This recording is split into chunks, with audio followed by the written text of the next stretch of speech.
Therapists reveal the weird things everyone's afraid to say out loud. Story 1.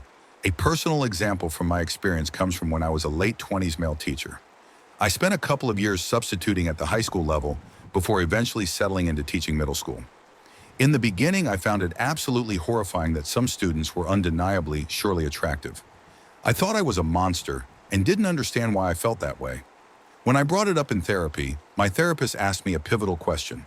If you had the chance to have all S with any of them knowing it was consensual and you'd never get caught, would you do it? Before I could answer, he said, "Don't even worry about answering that out loud. Just ask yourself. If the answer is yes, we should talk about this further. If the answer is no, then you are absolutely 100% normal." He went on to explain that this was a textbook intrusive thought. I could find their appearance solely arousing while simultaneously being disgusted by the idea of ever acting on it. He emphasized the importance of being honest with myself and ensuring that my hypothetical answer would stay the same. Even if there was a 0% chance of getting caught in full consensual participation from the other party. That conversation stuck with me. It helped me recognize that I would never under any circumstances act on those feelings, and that reassurance allowed me to move forward. Still, it's a fact of human biology. Someone's appearance might trigger natural arousal, but it's the ability to distinguish thoughts from actions that defines boundaries and morality. Story 2. In all the years I've worked in this field, there are a few things I feel compelled to emphasize. First, incestuous shoal abuse is more common than many people realize, and it is never okay. If you choose to process this kind of abuse with your therapist, please know that they will not be disgusted or shocked. The guilt and shame surrounding this type of trauma can be absolutely crushing, and I want anyone reading this to understand. There is nothing wrong with you if you have been abused in this way. Something that often gets overlooked is that women and girls can also be perpetrators of shoal abuse. This dynamic can add an entirely different layer of shame and self-doubt for survivors. Abuse can be perpetuated by siblings, parents, aunts, uncles, grandparents, cousins, or even multiple family members, either at different times or concurrently. Tragically, it's not uncommon for families to be aware of the abuse, but fail to intervene or, worse, blame the victim for what happened. If you've ever been shoally abused, whether as a child or a teenager, it is not your fault. It is never your fault. As therapists, we hear about these experiences often, and we won't judge you or change how we see you. We're here to help you explore how this has affected you and support you in whatever way you feel ready for. Story 3. When I was 14, I struggled deeply with intrusive thoughts, specifically massive anxiety around gore and violence. Seeing anything even remotely related to it, whether it was real, fake, or just implied like an off-screen death in a movie, triggered my brain to conjure the most awful, horrendous, and vile images. Sometimes these images involve people I knew. The full scope of what I went through is too deep and complex to fully explain here, but it was overwhelming. I genuinely thought I was losing my mind. I was terrified that I'd end up on heavy medication or locked away because of the way my brain worked. I hated those thoughts. I didn't want them, but they would come anyway. I couldn't even look at normal everyday objects without my brain linking them to some horrific, murderous, or graphic scene. Eventually, I got cognitive behavioral therapy, CBT, because these thoughts were completely ruining my life. One of the biggest moments of relief I've ever experienced was when my therapist explained that intrusive thoughts are extremely common and that I wasn't going crazy. Hearing that was life-changing. It was incredibly hard to admit some of the more graphic and upsetting things I was thinking, but when I finally opened up and wasn't met with disgust and was told instead that many people have similar thoughts, I felt so much lighter. Reading your comment reminded me how common this really is and reassured me once again that I wasn't and still am not weird for experiencing it. Story 4. I'm finishing up my doctorate in clinical psychology and primarily work in forensic assessments ranging from insanity and competency evaluations to cases involving abused children who need to be excused from testifying. A significant part of this work involves listening to people share deeply personal experiences, and I've noticed certain topics that clients often feel ashamed to discuss, even though they're incredibly common. One of these topics is shoal abuse, particularly how it affects their current shoal functioning. Many people struggle with feelings of shame around this and find it hard to open up. Another area is self-harm, which is also common in this field, but is often kept hidden. During my first year of practicum, I had a client who really desensitized me to the unexpected. He told me he collected roadkill and spent hours fantasizing about murdering specific people in his life. He wasn't just disturbing, there was a profoundly creepy, almost indescribable vibe about him that still gives me shivers when I think about it. That experience ripped the Band-Aid off for me, and after working with him, I feel like I've seen and heard just about everything. Even though these moments can be unsettling, they've taught me the importance of creating a safe space for clients to share their struggles without fear of judgment. Everyone deserves to be heard no matter how difficult their story may be. Story 5. One of the scariest issues I've encountered is how positive growth in outpatient therapy can sometimes decrease a person's priority for care, particularly in low-income clinic settings. I've experienced this firsthand and seen it happen to others. Therapists in these clinics are often overworked, and the demand for services is so high that they sometimes can't provide long-term care for people with chronic conditions. If you show signs of improvement, there's often a subtle push to transition you out of therapy to make room for new patients, even if you're not ready to leave. This is especially difficult for people with severe long-term mental health needs. Personally, I know I'll likely need some form of treatment for the rest of my life. However, finding consistent long-term care is nearly impossible. Private practices that accept my insurance are far away, and I'm left relying on clinics which are understaffed and overwhelmed. These clinics often take a get you and fix you as best we can get you out approach to manage their patient load, but it leaves people like me without the ongoing support we need. The result, positive growth becomes fragile, and many people relapse after being pushed out of care. I've left therapy 3 times as an adult for these exact reasons, only to find myself back at square one within 6 months each time. It's a cycle that disproportionately affects lower-income individuals, leaving many without the resources they need to maintain progress. I don't know if this issue exists outside of the US, but here it's a harsh reality. For those in need of long-term outpatient care showing signs of improvement, can ironically put them at risk of losing access to the support that made that growth possible in the first place? It's a system that fails so many. Story 6. 2 topics frequently come up in my work. When someone discloses that they were surely abused as a child, and when someone is experiencing suicidal thoughts. I hear about these issues from clients every single day, so they don't shock me anymore.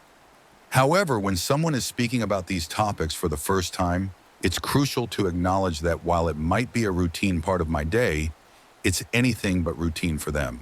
They've often never shared this with anyone before, and it's essential to approach these conversations with care, gentleness, and validation to help them feel safe. Story 7. The number of people I see who feel like they should grieve in a certain way and are afraid they must not have loved someone or must not have cared is overwhelming. People grieve in many different ways, and the idea of the 5 stages of grief is misleading. I once consulted with another clinician who was working with a couple whose daughter had passed away. The wife believed her husband must not have cared about their daughter because he wasn't outwardly expressing his grief. Meanwhile, she had been attending support groups and openly sharing her emotions. In contrast, her husband found solace in working in the garden he and their daughter had tended to together when she was alive. This was his way of processing and grieving. Both approaches were valid, but society often views one form of grief as more acceptable than another. Ultimately, they found a balance. He began driving her and others to their weekly support groups, and she joined him in the garden on the condition that they didn't talk while working. It was truly heartwarming. Similarly, many people are unaware of their emotions or how to process them. Some only identify with feelings like anger or happiness and think something must be wrong with them if they experience anything else. It's vital to normalize the full range of emotions and learn to recognize how those emotions feel physically in our bodies. Understanding this can be incredibly beneficial in managing and processing feelings. As a society, we have a long way to go in how we treat emotions. Thanks for listening to my TED Talk. Story 8. I work with many clients dealing with anxiety and trauma. When I ask them if they describe their experience as anxious about being anxious, I often get an enthusiastic, OMG, yes. Anxiety has such a profound physical impact. Heart-pounding trouble, breathing, feeling faint or cold, tunnel vision. that people often notice their body's reaction before they even recognize the anxious thoughts causing it. This can lead to a vicious cycle. You panic about your body's response, which amplifies the anxiety. It becomes anxiety about anxiety compounding the issue. Anxiety functions like an alarm system in the body, signaling potential danger, whether real or perceived. If your home alarm were going off, what would you do? First, you'd check for a real threat, scan your environment, and ground yourself in the present. Next, you'd turn off the alarm, use breathing exercises or mindfulness techniques like body scans. Finally, you'd investigate what triggered the alarm, examine the thoughts or situations that your brain interpreted as dangerous. It's also important to remember that danger doesn't have to mean a life-threatening event, like someone pulling a gun on you. For example, panicking during a presentation could feel just as dangerous because it threatens your job, income, and stability. Reframing what triggers the anxiety can be key to managing it effectively. Story 9. Unwanted intrusive thoughts are completely normal and do not make you a bad person. Yes, even thoughts with soul, religious, or moral themes. By definition, these are thoughts you don't want, precisely because they conflict with your core values and highlight what you fear or would never want to do. For example, a deeply religious person might experience unwanted blasphemous images, or a new parent might have intrusive soul thoughts about their baby. While these thoughts are normal, occurring in over 90% of people, their moral nature often leads to intense shame. Many people take years before they feel comfortable enough to talk about them. To clarify the occurrence of these thoughts, images, or urges is a normal, though unpleasant brain process. The best way to manage them is to accept them as a natural mental phenomenon and a reflection of the opposite of who you are, meaning you are highly unlikely to ever act on them. Let the thought run its course in the background and gently redirect your attention to something tangible like what you can see, hear, feel, taste, or touch. For example, I often say to myself, "All right, brain, thanks for that thought. I'm going to get back to washing the dishes now and focus on the sound and sensation of the water while you do your thing." I literally say it with a lighthearted tone because I find it genuinely amusing how wild and random my brain can be. Story 10.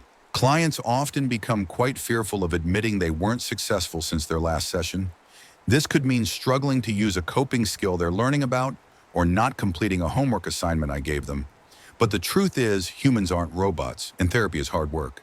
I don't expect perfection from anyone as they begin to make positive changes. Growth takes time, especially when it comes to addressing trauma or deeply held conflicting beliefs. Many clients worry about disappointing me as their therapist. But the truth is, those failure moments are just as important to talk about as the successes. They offer insight into what's working, what's not, and where we can adjust our approach. Therapy isn't about getting everything right every time. It's about showing up, being honest, and committing to the process of growth even when it's messy. Story 11. I had to learn an important lesson as a client. I have ADHD and struggled immensely with starting and completing my graduate work while pursuing my master's degree. It got so bad that I sometimes made no progress at all, putting my student status in jeopardy. My therapist suggested a way to help me stay accountable. He asked me to text him at the end of each day to let him know what I had accomplished. It sounded like a good idea, but I struggled even with that.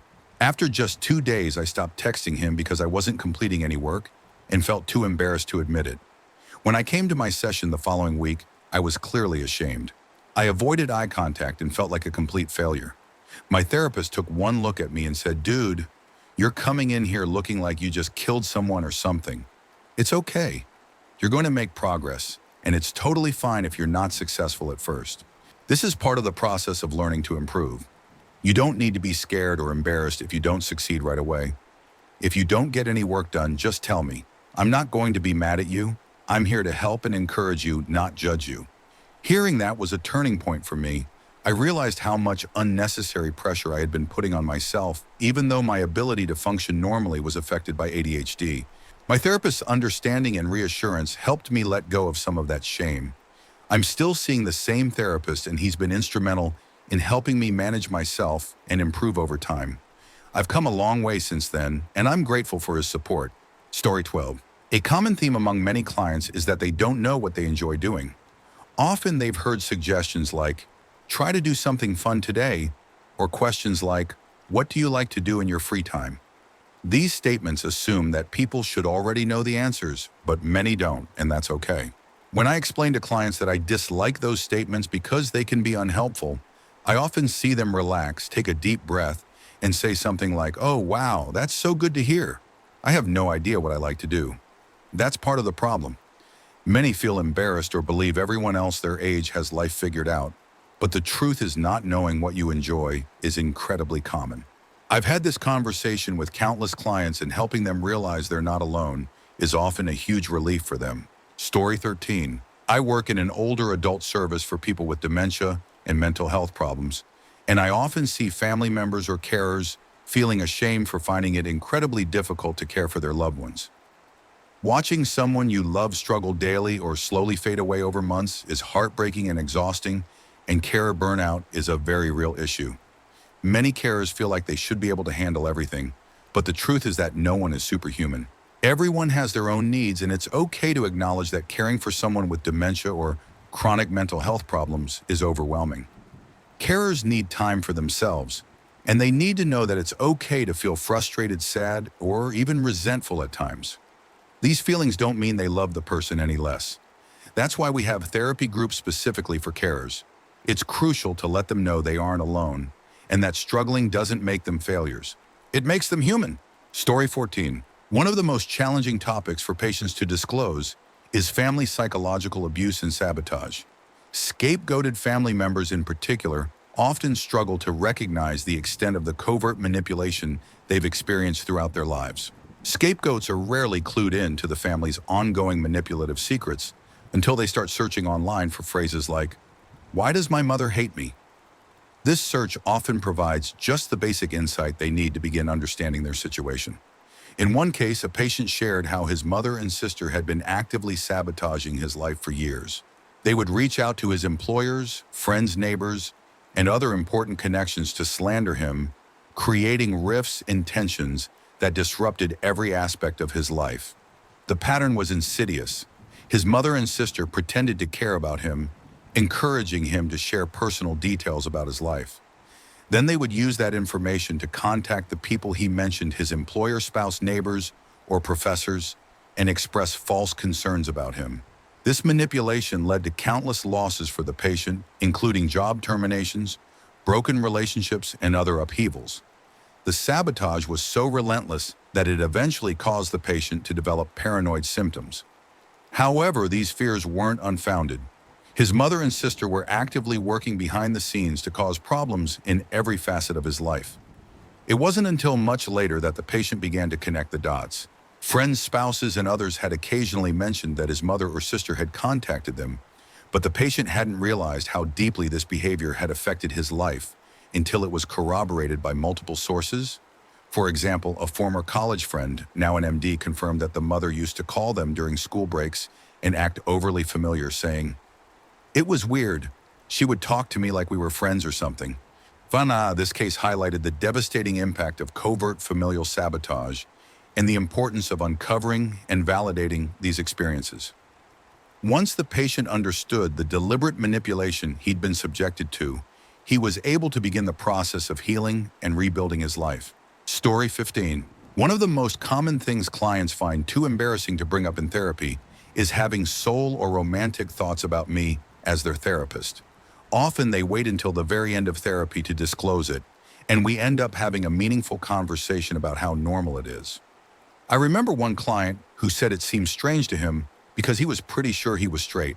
Over time, he realized that his feelings weren't about soul attraction, but stemmed from his unfamiliarity with feeling loved and accepted.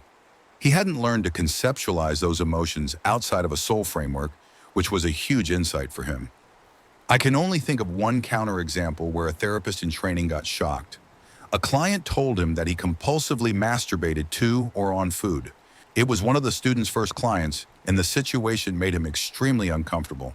In the end, that student realized therapy wasn't the right career for him. But for most therapists, we hear people's deepest secrets every day. Humanity is wonderfully weird, and we often celebrate clients' hidden quirks. It's unlikely to surprise us, but it's always an honor to witness those moments of vulnerability. Story 16. Over the last 5 years, I've noticed a significant rise in clients with persecution complexes. While people seem less afraid to discuss it now, it's far more frequent than it used to be. What's striking is that these clients come from all walks of life. On the outside, they seem fine handling life as well as anyone else. But once the door closes and they start talking, the depth of their fears becomes clear. Some of their concerns are graphic and deeply upsetting, and I often struggle to hold back tears while listening. Many of these fears stem from a combination of personal isolation, media coverage of police injustices, and societal unrest. Clients internalize these issues to the point where they believe they're inherently bad people, and that others, particularly the police, can see it too. This often leads to debilitating anxiety, such as being afraid to leave the house because they think they'll be killed by the police. While these fears might seem irrational to some for these clients, they completely control their daily lives. They spend hours reading about global tragedies like the Rohingya genocide and spiral into believing the same thing will happen to them next. This sensitivity to doom and tragedy has become a widespread issue. For those who are especially attuned to these events, it's vital to create space to process their feelings before jumping to catastrophic conclusions. The good news is that this can be worked on with time, trust, and a conscious effort to step away from the news and the internet. Progress is possible, but it requires a lot of care and patience. Story 17. When I worked in a treatment facility, I noticed that patients often found it difficult to share negative experiences they'd had within the facility. For example, our psychiatrist would sometimes spend entire sessions talking about her own family instead of letting patients discuss their issues. There was also a nurse who treated patients disrespectfully, as though they were just drug addicts rather than people. Even though I developed strong rapport with many of my patients, very few opened up about being mistreated in the facility. It made me realize how hard it is for patients to feel comfortable bringing up concerns about staff. If you trust your therapist, please know that you can and should bring up concerns like these. We genuinely care about how you're treated, and we want to help. Not only can we work on addressing the issue directly, but we can also support you in coping with any feelings or reactions you've had as a result. Your voice matters, and your treatment experience should reflect that. Story 18. I work as a therapist at an addiction treatment hospital, and I've found that clients are often embarrassed to share two main things: the extreme lengths they've gone to obtain substances and how deeply they're struggling emotionally. Many of my clients have lived through incredibly intense experiences and are surprisingly open about those events. However, when it comes to showing personal vulnerability, like sharing their grief after a friend's overdose or admitting they performed suicidal acts in exchange for drugs, it takes much longer to build the trust needed for those conversations. This isn't unique to addiction treatment. Across all populations, I've noticed that people are often quick to talk about what happens around them, but hesitate to discuss what's going on inside them. When clients finally let those feelings out, they almost always say they feel relieved, like a weight has been lifted. I often remind clients, you've told me about the terrible things people have done to you. It's normal and natural for you to have emotional reactions to those experiences. If anyone reading this is holding something back in therapy, I encourage you to let it out. That's exactly what therapy is for. We're trained to listen without judgment and to provide support no matter what you're going through. In my experience, opening up only strengthens the therapeutic relationship and leads to meaningful discussions that can be truly transformative. Story 19. I once had a patient who confessed that he had an unusual obsession. He needed to touch at least 10 different ceilings per day. He kept a ladder in his vehicle at all times and would make it his mission to touch the ceiling of every business or home he entered. To pull this off, he often disguised himself as a handyman, pretending to fix ceiling tiles or replace light bulbs. If business owners confronted him, he would confidently claim that he'd been sent by corporate. His dedication didn't stop there. At church, he would wait until the entire congregation left hall in his ladder and even use the pews as support to reach the ceilings.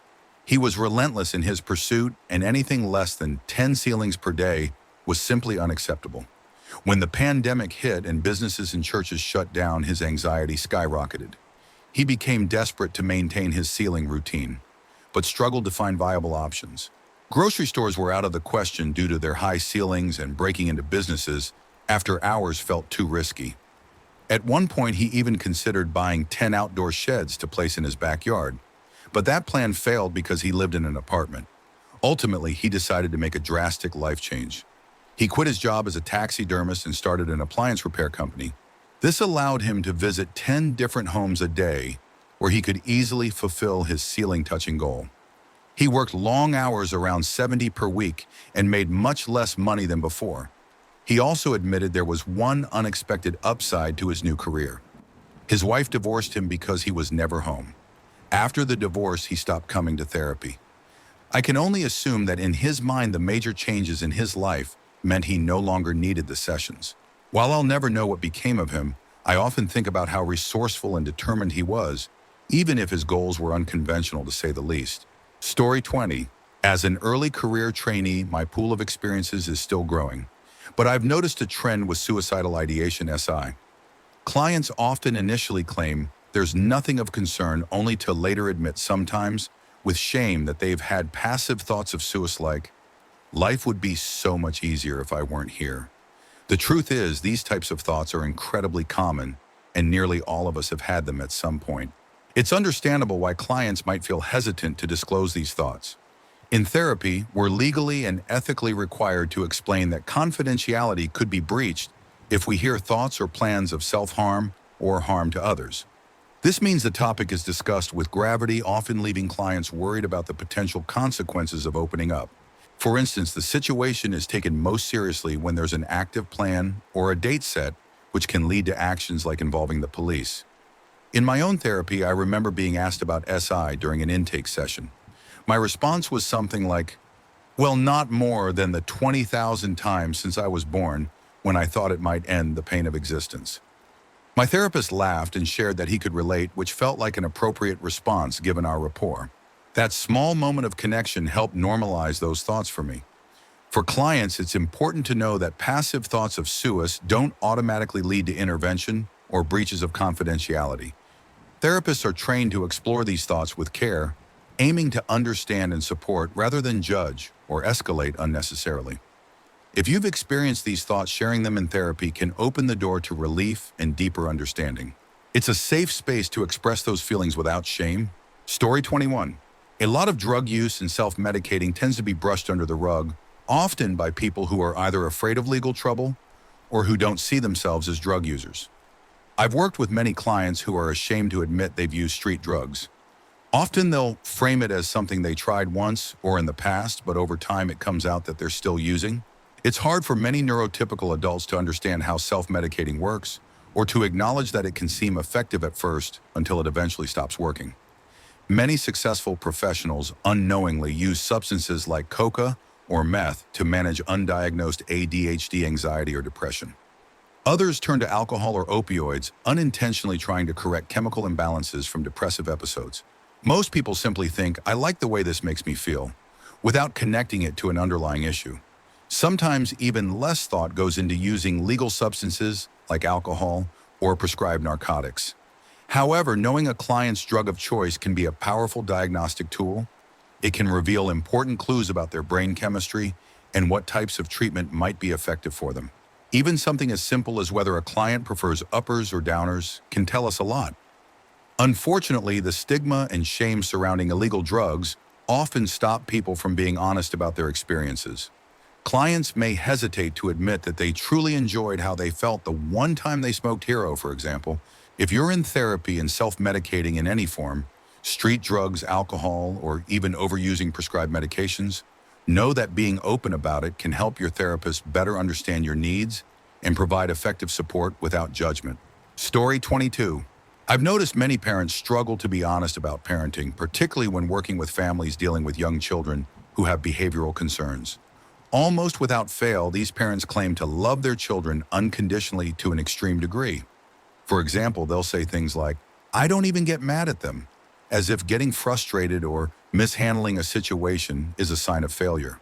They're also hesitant to admit they want more help or could use new parenting strategies.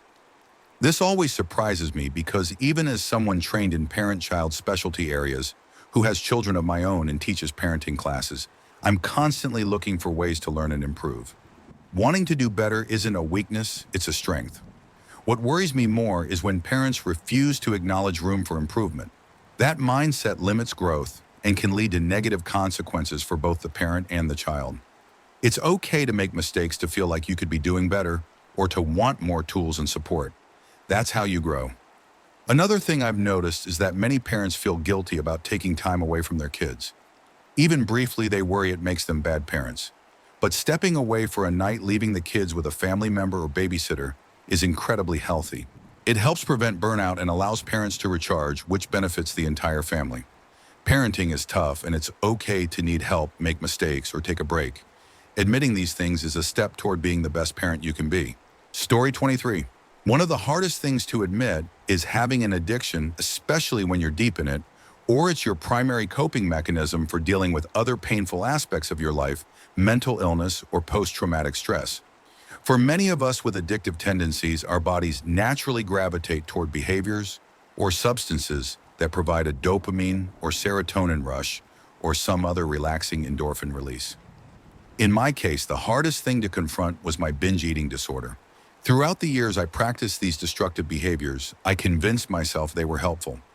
I rationalized overeating as a reward for having a bad day or as a form of nutrition that would somehow make me a better person. I gave food far more power over me than it actually had, and this negative feedback loop consumed me. This struggle was deeply rooted in my upbringing. My mother had an eating disorder herself and would sometimes starve us as kids. Her behavior shaped my relationship with food and my body in profound ways. To make matters worse, I developed a genetic condition caused by maternal starvation during pregnancy. This condition makes it easy to gain weight and increases testosterone levels, which only exacerbated my mother's frustration and inability to control my weight through conventional means. For years, I sought help in the wrong places. Weight loss surgeons, counselors employed by their clinics, and other professionals failed to recognize my binge eating disorder as the core issue. It wasn't until I sought treatment at a dedicated eating disorder clinic, where a specialized doctor, nutritionist, and counselor worked together, that I began to heal. Addictions, especially ones seen as non-evil like gaming, gambling, or food addictions, often serve as our final line of defense against unaddressed trauma or subconscious pain. These behaviors protect us from facing the bad things buried deep within us. For me, food became an easy, accessible way to soothe my emotions while also shielding me from external scrutiny. As I pursued a psychology degree in 2012, I learned more about how childhood post-traumatic stress shapes brain chemistry and contributes to the development of addictive disorders. These addictions, including food-related ones, are often coping mechanisms for unmet needs or emptiness created by a parent's behavior. Food addiction in particular is one of the hardest to admit because food is so easily accessible and socially normalized. Disorders like anorexia and bulimia, though seemingly opposite, stem from the same root pathology, regardless of whether the person is fat, thin, or average. If you're struggling with food addiction or feel trapped by the pressure to control your weight, don't be afraid to talk about it. But I strongly encourage seeking out a specialized eating disorder therapist before pursuing extreme measures like weight loss surgery. With the right help, you can address not just the surface issue, but also the underlying pain driving the behavior, allowing you to reclaim your life and pursue the things you truly want. Story 24. I'm a clinical therapist in private practice, and this is a topic I've thought about deeply. I've even discussed it several times with my wife, who is a school psychologist. Conversations in our house are always interesting. As a therapist, I pay close attention to the questions I ask and how I respond. Words carry weight, not just meaning. They can influence how someone interprets or internalizes a conversation. This is especially important in therapy, where people often feel vulnerable. When I think about the kinds of topics people hesitate to disclose, it's not always just fear of judgment. Sometimes it's anxiety, shame, or the fear of making their experiences feel too real by saying them out loud. Denial and other psychological defense mechanisms often play a role here. People may feel they're not ready to process these experiences yet, and that's perfectly okay. Therapy is about meeting people where they are and building a foundation of trust and safety before diving into the harder topics. Common hesitations include a wide range of issues like soul assault, both victims and perpetrators, abortion, religious guilt, and thoughts of harm, whether passive or active. People may hold back because they think their experiences are weird or worry that their therapist will think so. For the record, nothing is truly weird to a compassionate professional therapist. Some clients also worry about being judged, treated differently, or even reported to the authorities. It's worth clarifying that HIPAA laws protect confidentiality, and only imminent harm to oneself or others can break that confidentiality. not past behaviors or crimes. One of the most powerful tools in therapy is normalization. Letting someone know through empathy and understanding that their feelings and reactions are not only valid but common helps create a safe space to explore those experiences further. Normalization doesn't minimize the impact of an event. It provides reassurance that they are not alone or irreparably different because of it. Every story is unique, yet in some way, every story is also common. This paradox of human experience is what can ultimately unite us. It reminds us that while each person's journey is personal, no one's struggles are truly alien. Therapy works best when it fosters this sense of connection and understanding, showing that even the most difficult topics are okay to talk about and worthy of attention. Story 25. I'm not a therapist, but a client. I have emetophobia and ARFID avoidant restrictive food intake disorder because of it. For the longest time, I didn't even realize I had an eating disorder because mine wasn't tied to body dysmorphia or concerns about weight. My fear was of nausea, throwing up, and anything related to that. I spent a lot of time being bounced around, confused about what was wrong with me. Anytime I'd mention my fear of vomiting, I'd get the same dismissive response. No one likes that. It made me feel so isolated, like my phobia was completely unique and utterly bizarre. When I was eventually hospitalized for my eating disorder, part of my discharge plan was to continue outpatient therapy. That's when I met my current therapist. I was absolutely terrified to tell her about my phobia because I was convinced it was so weird and unrelatable. In my first session, I sat down and blurted out, "I'm about to tell you the craziest thing. I know you probably can't help me, and I know it's stupid and insane, but I'm afraid to throw up. Not just like I don't like it, but like my heart pounds, I cry, and I can't breathe if my stomach even grumbles." She sat there silently for what felt like the longest 30 seconds of my life. Then she finally said, "I thought you were going to tell me you're really a mermaid and a sea witch tried to steal your voice. For context, my hair is bright red." Then she added, "I hate to inform you that you are absolutely positively blandly normal. You don't pass the crazy test, sorry." Her response instantly made me feel less crazy. It was exactly what I needed to hear. She normalized my experience and made me feel seen without dismissing the seriousness of what I was going through. She's still my therapist today, and she's a damn good one.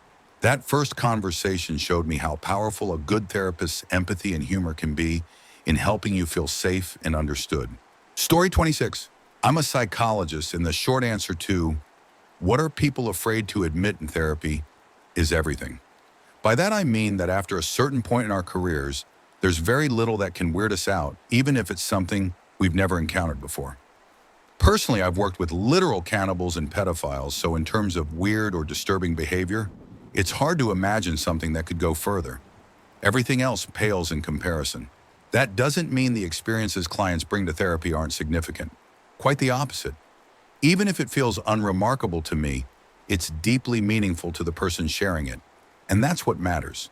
Whether it's hearing voices thinking about suits or harming someone else, exploring unusual kinks or fetishes, or harboring resentment toward a loved one, it all falls within the full spectrum of human experience. As therapists, our job is to hold space for all of it. Currently, I work exclusively with teenage girls. As a male therapist, I often encounter initial hesitancy or embarrassment when they disclose sensitive topics. These range from seemingly simple things like, "I think my depression gets worse during my period," to more private concerns like, "I'm not enjoying masturbation as much as I used to." My role is to make sure my patients feel comfortable and know that none of this phases me. I'm here to talk about anything because that's what therapy is for. If you're holding back something you feel ashamed of, please know that therapists are trained for this. We're here to listen, not judge. Whatever it is, we're ready to talk about it with you. Story 27. I've come to realize that so many of the things people feel ashamed of are more common than they think. For example, a surprising number of millennials share a similar experience tied to the early days of cable and on-demand TV, specifically the accessibility of adult content. When Comcast and similar services became popular, many parents didn't realize that their kids could access adult channels, nor did they think their children even knew about them. But many kids did, and some were exposed to porn at a very young age. For some, this led to early addiction-like behaviors where they sought increasingly explicit material to achieve the same effect, much like with substance use. Studies suggest that millennials may have higher rates of porn addiction compared to other generations, and I wouldn't be surprised if this early exposure is a contributing factor. Over the years, I've spoken to several people who've shared similar experiences, and many have carried shame about it into adulthood. They've also often struggled with how this early exposure shaped their views on relationships and self-esteem. It's important to recognize that these experiences, while private, are far more common than people realize. If you're carrying shame about something like this, know that it's okay to talk about it in therapy. You're not alone, and addressing it can lead to a deeper understanding of yourself and healing from those experiences. Story 28. Shame is one of the most powerful barriers to progress in therapy. Sharing material wrapped in shame often feels like losing control, which can be almost unbearable. In a way, opening up about shame feels like handing over a helpless, vulnerable infant to the therapist, trusting them to handle it with care. This is why finding the right therapist is so crucial. While many are technically proficient, only some possess both skill and the talent for creating a truly safe, compassionate environment. Through therapy, many people come to a profound realization. They didn't have a choice in the behaviors or incidents that now carry shame. By reflecting on their psychological state at the time, they begin to accept and grieve what happened. They realize they would handle things differently today, but also that they couldn't have acted otherwise in the past. This self-awareness leads to forgiveness and empathy for the version of themselves who endured so much pain and difficulty. However, the past doesn't simply vanish. Instead, we integrate it into our ongoing story, adding depth and meaning to our lives as we move forward. It's worth noting that this process of acceptance, while valuable for many struggles, may not fully apply to the context of sexual assault or other traumas discussed earlier. Each journey of healing is unique. Story 29. When I worked with caregivers of older Asian adults with dementia, one of the most common struggles they shared was the tension between feeling completely burned out from caregiving and the belief that they weren't doing enough. This worry about caregiving performance is a heavy burden, but it's rarely discussed. Cultural expectations, particularly the concept of filial piety, can make it even harder to talk about these struggles. Many caregivers worry they'll be seen as ungrateful or unloving if they admit they're overwhelmed. This fear often keeps them from seeking support, leaving them to shoulder the emotional and physical toll of caregiving alone. To anyone caring for a loved one with dementia, please know that your struggles are real and valid. Burnout is common because caregiving is incredibly difficult, no matter how much you love the person you're caring for. It's okay to acknowledge the challenges, and it's essential to find support, whether that's through a caregiver, support group therapy, or simply sharing your feelings with someone you trust. You're not alone in this journey. Seeking help isn't a sign of failure. It's a sign of strength and self-care, both of which are critical to continuing to care for your loved one. Story 30. Some of the responses in this thread don't sound like they're coming from therapists, so I'll try to provide as clear and honest an answer as possible. The first challenge in therapy is when a client clearly does not want to help themselves. As a therapist, I can guide you, offer an objective perspective, help you reframe your experiences, and provide tools to manage your thoughts and energy. But I can't do the work for you. I can't start or end relationships, make you take your medication, or force you to stop destructive habits or adopt beneficial ones. These are your decisions. Even when the consequences of your choices are clear to me, they are ultimately up to you. The second challenge arises when I am not the right therapist for a client. Therapy is a deeply personal process, and the fit between client and therapist matters. My communication style, values, and personality may not align with a client's needs. Sometimes I've struggled with a client who went on to thrive with another therapist. Other times I've worked well with clients who were frustrated by previous therapists. It's important to acknowledge that no therapist is the perfect fit for everyone, and finding the right match can make all the difference. The final challenge is when a client's pathology requires intensive or medical intervention. Therapy can't replace inpatient care when it's needed, nor can therapists prescribe medication. Inpatient care is often in short supply, and many clients resist it. But there are situations where I have to advise clients to complete an inpatient program before continuing therapy with me. I want to emphasize this. The idea that a therapist said I was too messed up to be helped is often a misinterpretation. Sometimes clients hear this because it fits a narrative they've internalized, but it's not what therapists mean. When we recommend another therapist or treatment course, we're saying, I am not the best person to help you, not you cannot be helped. Think of it like this. Most mechanics can work on most cars, but if you have a rare or specialized vehicle, you'll likely get better results from a mechanic with expertise in that brand. Therapy works the same way. I can't help you is not the same as you can't be helped. There's always hope even if the path requires adjustments along the way. Story 31. I once cleaned house bi-weekly for a wonderful woman, one of my former college literature professors, who was battling severe depression. She had been seeing a therapist regularly, but one day she told me her therapist had let her go. When I asked why, she said the therapist claimed she smelled like mold, which was disrupting their respiratory system and required a full day to recover from. Hearing this was devastating for her. Not once had I ever noticed a bad smell, mold, or otherwise, in her home car or on her. I was a meticulous cleaner who left no corner untouched, even vacuuming inside air vents and cleaning out every drawer. There was no sign of mold anywhere. The therapist's remark clearly cut deep. She sank further into her depression and struggled for months before finding the courage to seek help from another therapist. The experience left her feeling more vulnerable and mistrustful of the mental health process, making it even harder to reach out again. To this day, I feel so angry when I think about it. The therapist's behavior was unprofessional and cruel, and it made an already difficult battle with depression even harder.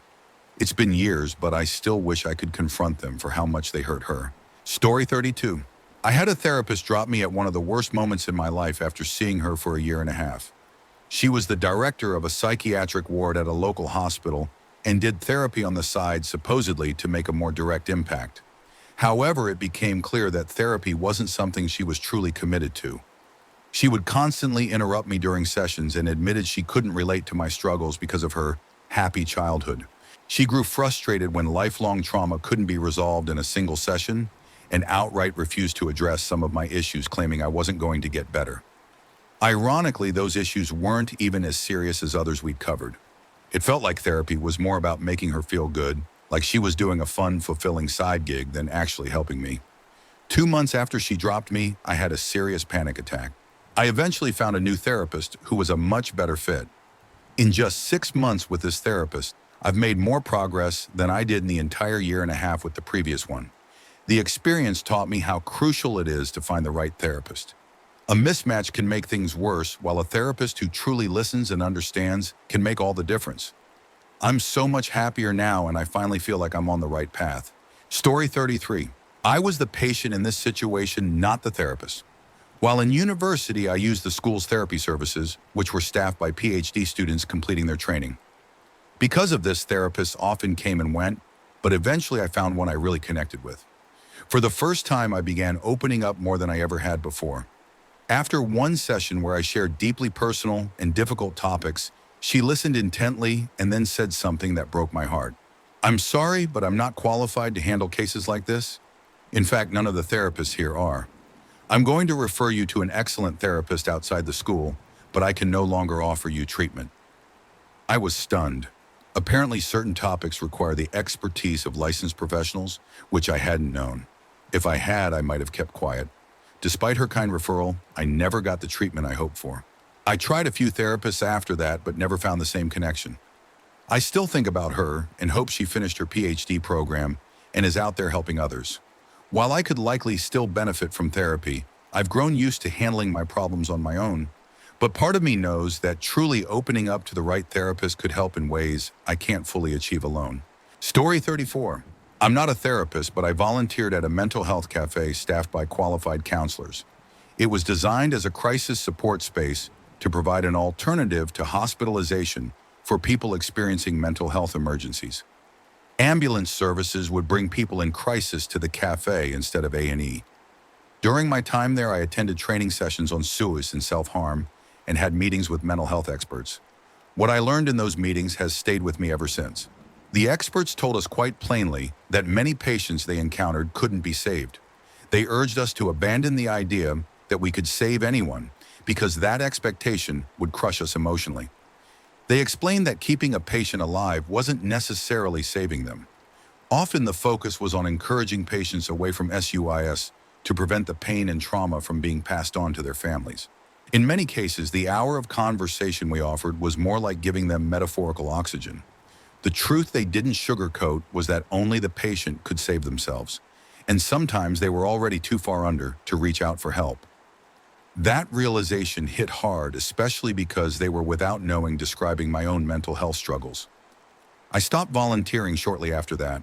It was too much to bear at the time. Thankfully, my mental health has improved since then, but it has been declining again recently.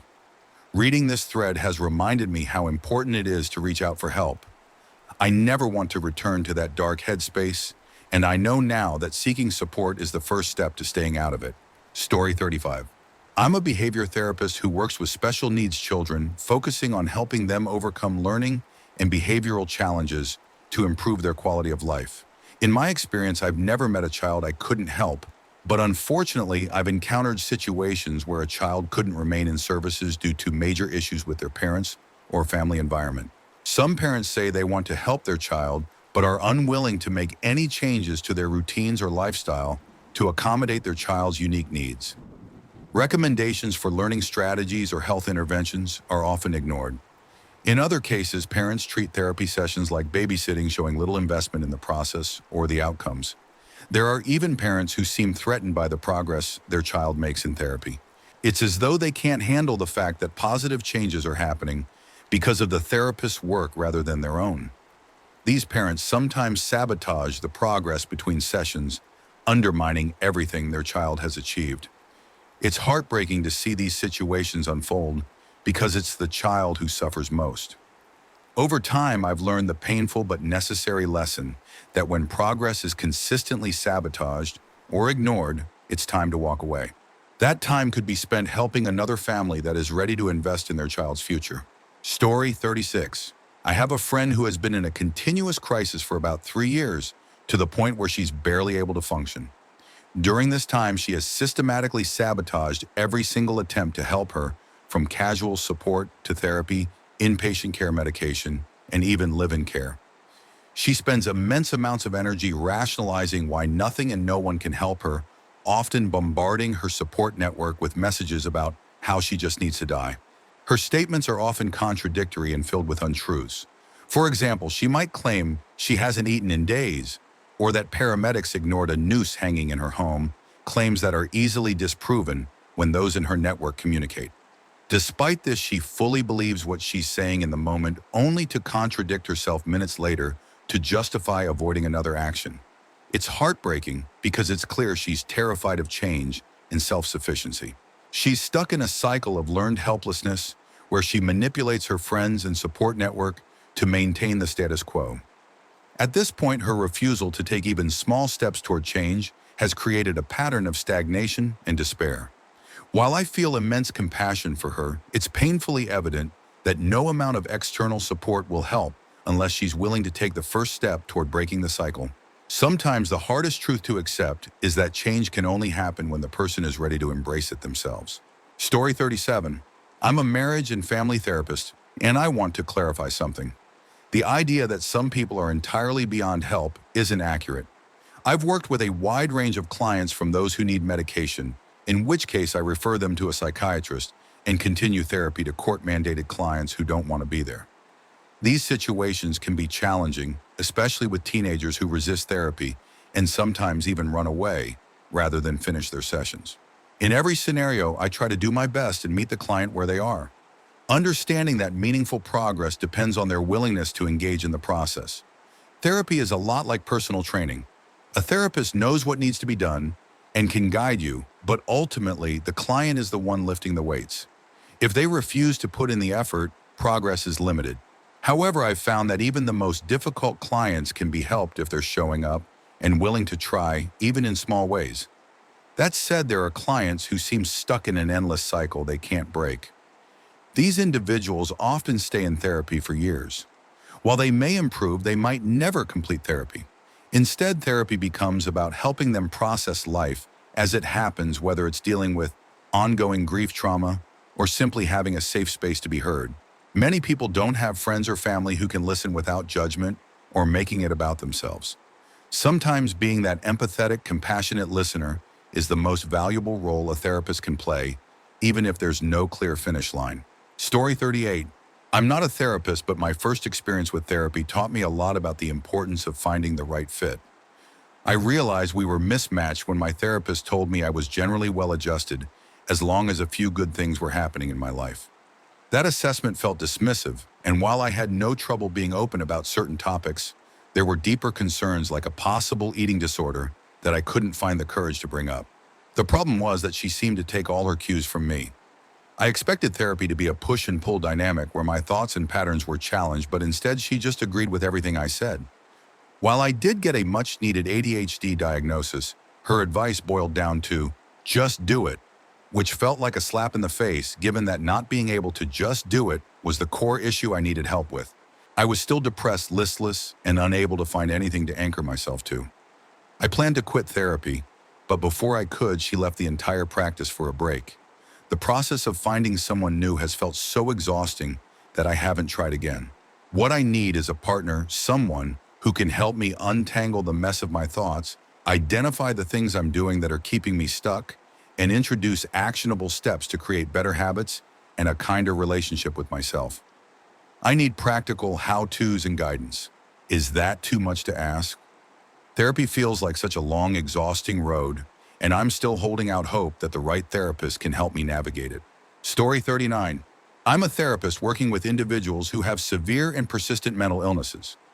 My team provides mobile and intensive services, and as a result, I've worked with many people for years. However, there are cases where I've realized I can't help much within the limits of my skill set. One common scenario is working with elderly clients experiencing significant cognitive decline. At a certain point, therapy transitions into more of a social support role. I'm there to provide some companionship and manage their cases, ensuring they get the appropriate services. Therapeutically, there's not much I can do to improve their situation. Eventually, they often move into a nursing home with a dementia unit, and I don't see them again. Another scenario is when someone is actively resistant to therapy. This often happens with court-mandated clients, individuals forced into therapy by legal guardians, or situations where payee services only communicate with clients through us. In these cases, I focus on building common ground, developing rapport, and meeting them where they are. I try to approach them with radical openness, but sometimes the grievances between us or the circumstances surrounding their treatment make meaningful progress nearly impossible. Mandatory therapy is especially challenging when insurance or managed care systems don't allow clients to switch therapists. It's not that these clients can't be helped, it's that my team or I may not be the right fit, and external factors like insurance policies create barriers to finding someone who could help them better. I've worked with individuals dealing with significant psychosis, severe personality disorders, and other serious challenges. Yet I've never felt anyone was beyond all help. There's always potential for someone to benefit from the right person in the right environment. My role is to try, and if I can't help, to recognize when it's time to connect them with someone or something that can. It's humbling but important to know when we aren't the best fit, even as we keep doing our best in the meantime.